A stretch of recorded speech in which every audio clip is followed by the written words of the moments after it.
DocTalk is brought to you by Multimin USA, manufacturers of Multimin 90, sure trace mineral supplementation by timed injection. Hi there folks, welcome to DocTalk. Thanks for joining us today. I'm Dr. Dan Thompson and my guest is going to be the section leader of veterinary toxicology at Iowa State University's College of Veterinary Medicine, Dr. Steve Inslee. We're going to talk about a syndrome that we've seen quite a bit of during the winter. It's weak calf syndrome. Thanks for joining us. Stay tuned.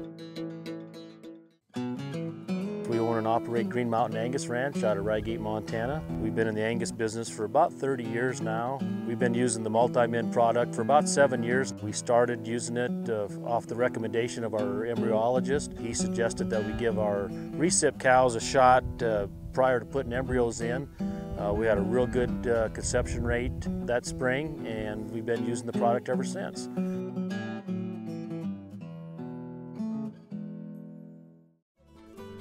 Closed caption brought to you by AgriLabs, the perfect pairing of performance and value. This segment is brought to you by Rotomix, manufactured in the USA and designed for feeding performance in the feedlots, beef production, dairy, and cow-calf operations. Hey, welcome to DocTalk. Here's my guest, Dr. Steve Inslee. Steve, thanks for spending time with us, taking time out of your schedule. Well, I appreciate the time. I always love to talk about anything toxicology-wise for veterinary medicine. So, well, you do a good job of it. All right. Well, thanks. It's very interesting. I think to me that's why we try to get students interested in toxicology, but it's always a tough sell. But well, it is until you're in practice. Right. And then right. It is one of the most intriguing. I think that some of my most fond cases and things that you could really get your hands around right. were toxicology cases and very worthwhile. Exactly. That was my experience too. I practiced for 15 years before I went back to school and worked on my toxicology degree, but those were the cases I always remembered the most, and so. Well, you're going to talk about one today, this weak calf syndrome. Right. It's a syndrome that we've recognized for quite some time, and there's a lot of variables involved, and we actually did some work at Iowa State about 3 years ago, trying to look to see if we could identify some of the causes of weak calf syndrome. So we asked the referring or veterinarians that send cases to us if they had a case. Our case definition was we wanted a calf that was born unable to get up, may or may not have nursed, but died within 48 hours of being born. And then we got samples from those calves, tissue to look at under the microscope, and also tissues we could look at in toxicology to try to see if there was a common thread or something in all those calves that we could, identify as an issue. And so we got actually over about 2 years, we got about 100 calves that fit that definition. And we did histopathology on those calves' tissues, and then we also looked at trace minerals, vitamin A, vitamin E, and we one of the things that we found consistently, is nutritional involvement with this. So the health of the dam or the body condition score is very critical, but vitamin E was one of the things that we saw consistently very low or almost absent sometimes. Other trace minerals, weren't as consistent. Vitamin A we looked at. Vitamin A is passed from the dam to the neonate via colostrum. So if an animal nursed, we could accurately determine vitamin A status. If they didn't nurse, it's made it a little more difficult. But vitamin A and vitamin E were two of the things we consistently saw low in these calves. And that'll go with some of the, the length of the winter, the forage availability, how much we're haying these cows, good hay storage. Right. All the things that sometimes we take for granted when we're walking around out at our place. And right. I mean, the supplements are something that we looked at to see the forages get depleted of vitamin A and vitamin E very quickly, especially by this time of year, so they don't contain any. So without adequate supplementation and intake, that's the other key. We may have a good trace mineral vitamin mix out there, but if they don't consume it, then they're not going to get the intake that we need as well. So, well, We're going to take a break. When we come back, we're going to get more into the syndrome of what's going on in these calves and some of the things we can do about it. You're watching Doc Talk. More with Dr. Steve Inslee here after the break.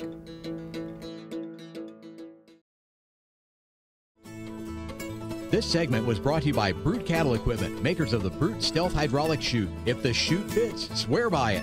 Visit our website for more information. Got cattle? Rotomix manufactures a complete line of energy-efficient rotary and vertical feed mixers for feedlots, beef production, dairy, and cow-calf operations. Our mixers are available with the patented Generation 2 staggered rotor, the industry standard for feeding wet rations that include wet distiller's grain. Made in the USA, Rotomix mixers are designed for feeding performance that American cattlemen and dairy producers have come to expect. Rotomix, proud to offer a better mix in less time using less fuel.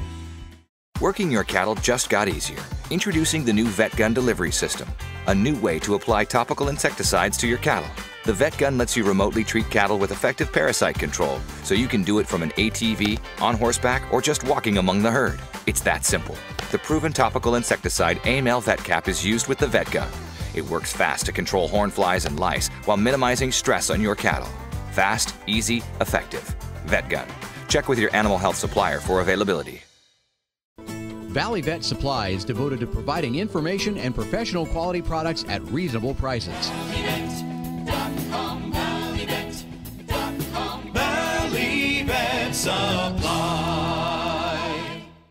Hello friends, I'm Ernie Rodina. And I'm Dawn Dawson with the Better Horses Radio Show. For over 9 years, we've been bringing the Better Horses Radio Show to markets all across the Midwest. We talk about God, lots about horses. We talk about cows, we talk about horse health, we talk to top trainers, and we even talk about Roy Rogers. We're having a blast with Better Horses Radio Show and would love to take it to a market near you. So visit our website at betterhorsesradio.com and let us or your local radio station know you'd like to hear it in your area. The Better Horses Radio Show is unbelievable.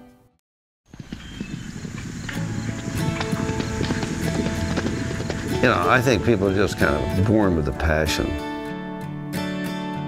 I wouldn't be where I am today without that horse. Oh, I'm not passionate about horses. That's just something that's in here. I can't explain it. Some people go to a job every day. I just go do what I love to do. That's all I know is horse. The bottom line, we're for the horse. It's whatever we can do to make life better for the horse, wherever they are, whatever they do. They're just magic, that's all. They got me. If we always do what's right for the horse, we will never go wrong.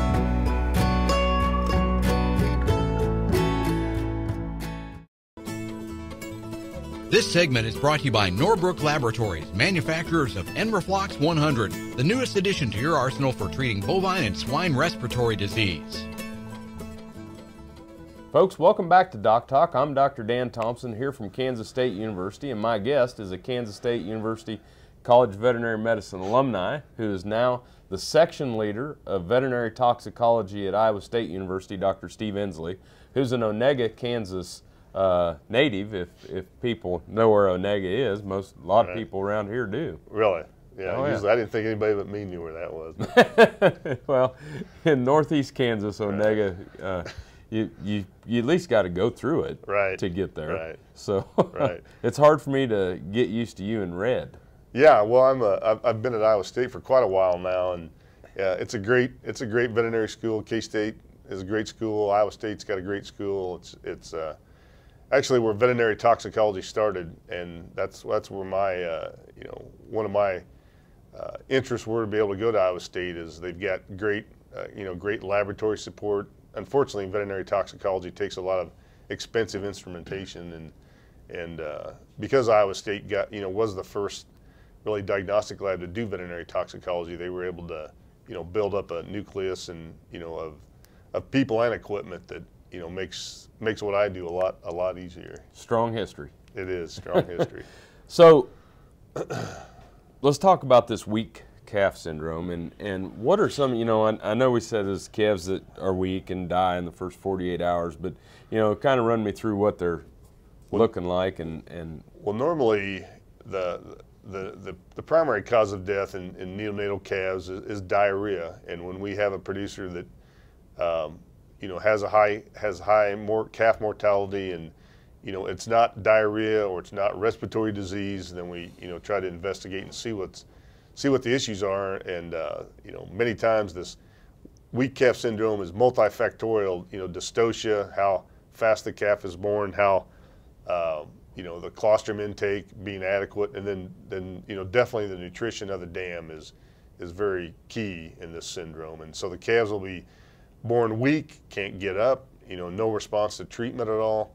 And if we identify that as this weak calf syndrome, then there's some different approaches we have to take versus our normal calf scour mortality or calf scour respiratory disease treatment. When we see something like this in a herd, do you see it in some clusters, or, you know, is it one aberrant case, or is it generally, you know, it's something that we're seeing more numbers of? Yeah, normally, you know, normally we don't see, you know, too many single cases. It's usually a problem with the herd. There's been diet issues that maybe weren't addressed correctly or not identified, and then when we see these, unfortunately, you know, it's usually early on in the calving season, and you know, trying to make a change at that time can be difficult nutritionally to turn things around. Sure, the horse is out of the barn. Correct. Yeah. Well, we're going to move on to a break, but you know, this is something that, you know, has plagued the industry for a long time. It's not something that you just all of a sudden. I can still remember, you know, the colder the winter, the more of these we see, and and things to that nature. Right. It's a syndrome that's been around for a long time. A lot of people have looked at it, trying to identify, you know, one cause or one thing that we can do. There you know, probably is not one cause. So it's a syndrome that we deal with, and multifactorial. And yep. When we come back, let's jump into some of those factors and start hammering this thing out. Sounds great. Might have it solved. Well, I wish. Thanks for watching us. We'll be back after the break. This Meet the Veterinarian is brought to you by Merck Animal Health, the science of healthier animals. Dr. Robert Gentry has 31 years of experience in mixed practice, focusing a majority of his time on beef cattle. As a founding director of the Academy of Rural Veterinarians, Dr. Gentry recognizes the need to encourage interest in life as a rural practitioner and advocate for rural veterinarians. He served as vice president of ARV in 2011 and 2012. As dependable as the sunrise, in dairy parlors, open pastures, on ranches and feed yards across America, a place where reputation is more than a name, where the science of healthier animals is a way of life. It's the responsibility that drives who we are and what we do. Every decision, every day. It's your livelihood and our responsibility. Hi there, Dr. Dan from DocTalk. Be sure to join me next week as we're going to talk about veterinary medicine and a secure egg supply. Be sure to join me here every Monday afternoon at 4:30 p.m. Eastern Standard Time, right here on RFD TV, and I'll see you down the road. This hog is head over hoof for meal made from U.S. soybeans. Now, one hog isn't that impressive, but suppose we add another, and another, and another. Before long, you've got billions of hungry customers around the world all clamoring for the same thing. Our soybeans. Learn more about the billion-dollar appetite of animal agriculture at BeyondTheElevator.com. Brought to you by America's soybean farmers and their checkoff. The Kansas State University College of Veterinary Medicine is a leader in food animal research and education. Our researchers are constantly expanding the knowledge of animal health and food safety. Through the Veterinary Health Center and the Kansas State Veterinary Diagnostic Lab, we provide practical services for animal producers.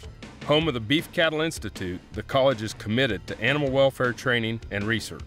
The Kansas State University College of Veterinary Medicine, knowledge and service for the future of animal production. TrueTest Group, weighing systems, electronic identification, EID, electric fencing, and dairy automation systems help farmers and ranchers around the world manage the performance of their livestock for ultimate profitability. Welcome back to Doc Talk. I'm Dr. Dan Thompson here with Dr. Steve Inslee from Iowa State University.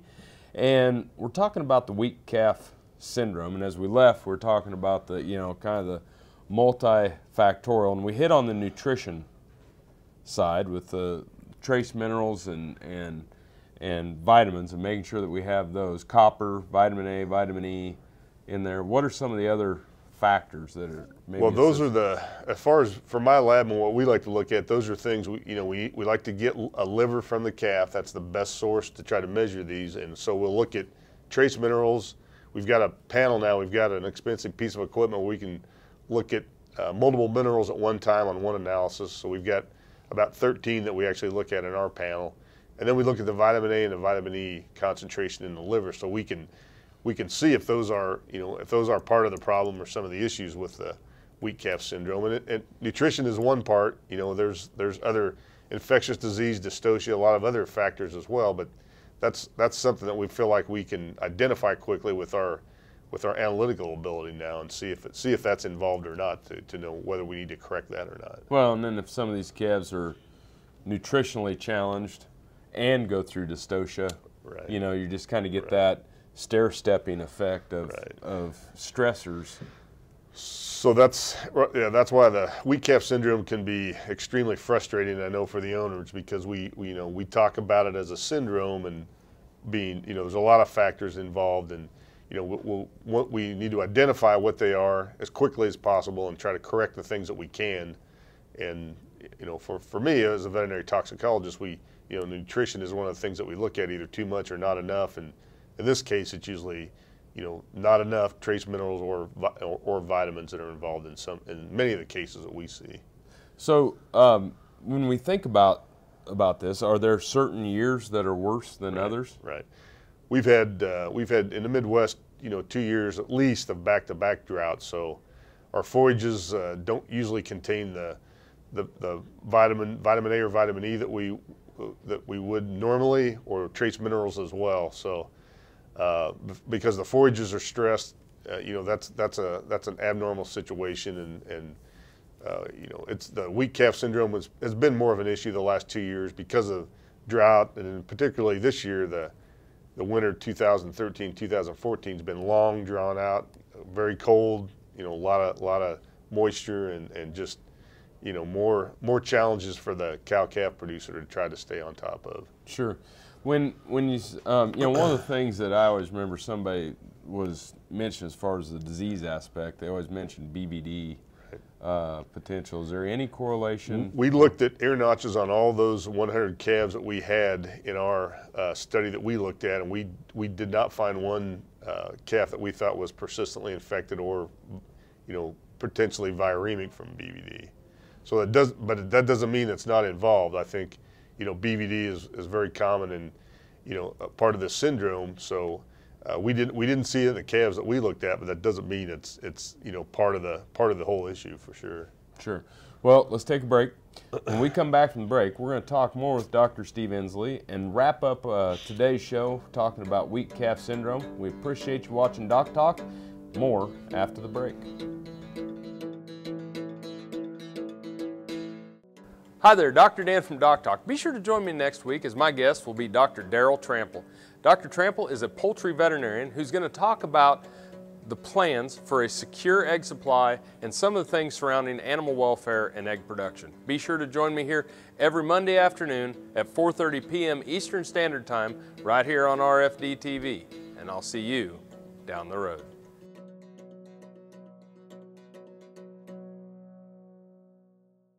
Beef producers asked for it, and Norbrook delivers. Introducing new Enroflox 100, the newest addition to your arsenal for treating bovine respiratory disease. Enroflox 100 is an FDA-approved, ready-to-use injectable antimicrobial solution to treat BRD associated with Mannheimia hemolytica, Pasteurella multocida, and Histophilus somni in beef and non-lactating dairy cattle. Administered SQ as a multiple-day therapy. Consult with your veterinarian today about Enroflox 100, the new choice. We do use multi-min in our cow herd, and we're finding that there is a benefit. It seems like those cows breed back better, And we also found that by giving our bulls a shot of multi-man just before we turn them out, we really get a kick out of that. I've definitely recommended multi-man to several people, and it's a good product. Hi, I'm Kevin Ochsner, host of NCBA's Cattleman to Cattleman and Colorado Rancher. Join me each week as the National Cattlemen's Beef Association brings you the latest updates in industry information and market news. Plus, each week we provide important educational information and features on cattlemen from across the country just like you. And we can't forget our favorite cowboy poet, Baxter Black. Join me for NCBA's Cattleman to Cattleman, debuting Tuesday nights at 8:30 Eastern, right here on RFD TV. This segment is brought to you by the Beef Quality Assurance Program and the Kansas Beef Council, improving animal care and beef safety for more than 20 years. Folks, welcome back to Doc Talk. I'm Dr. Dan Thompson here with Dr. Steve Inslee, who is the section leader of veterinary toxicology at Iowa State University's College of Veterinary Medicine, and we're talking about weak calf syndrome.